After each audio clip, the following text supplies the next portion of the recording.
Dans cette chambre, trois petits frères attendent un signal précis, un seul mot. Dès que leur mère le dit, ils explosent. Certains appellent ça de l'irrespect.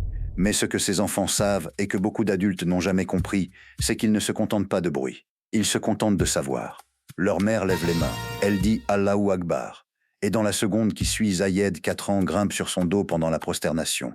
Issa, 5 ans, roule sur le tapis. Imran, 7 ans, saute du lit. Omar regarde silencieux. On dirait qu'il profite, qu'il ne respecte rien. Mais regarde bien. Ces enfants ne fuient pas leur mère. Ils s'approchent d'elle, comme d'un feu qui réchauffe sans brûler. Parce qu'ils ont senti ce que les adultes oublient. Quand leur mère prie, une paix descend. Une présence qui ne gronde pas, qui ne menace pas, qui ne coupe pas les rires.